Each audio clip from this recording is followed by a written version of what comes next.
আসসালামু আলাইকুম প্রিয় বন্ধুরা, আজ আমরা জানবো আল্লাহ কেন আমাদের পরীক্ষা নেন।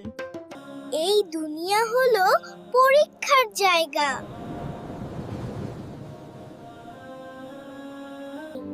আল্লাহ দেখতে চান আমরা ধৈর্য ধরতে পারি কিনা। পরীক্ষার মাধ্যমে আল্লাহ আমাদের শক্তিশালী বানান। যারা ধৈর্য ধরে আল্লাহ তাদের ভালোবাসেন। আল্লাহ কখনো আমাদের একা ছেড়ে দেন না।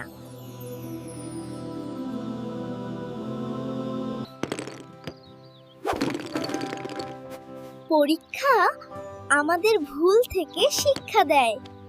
প্রতিটি পরীক্ষার পরে আসে সহজতা। পরীক্ষা আমাদের জান্নাতের পথে এগিয়ে নেয়। চলো আমরা সব পরীক্ষায় ধৈর্য ধরি ও আল্লাহর উপর ভরসা রাখি। আল্লাহ হাফেজ।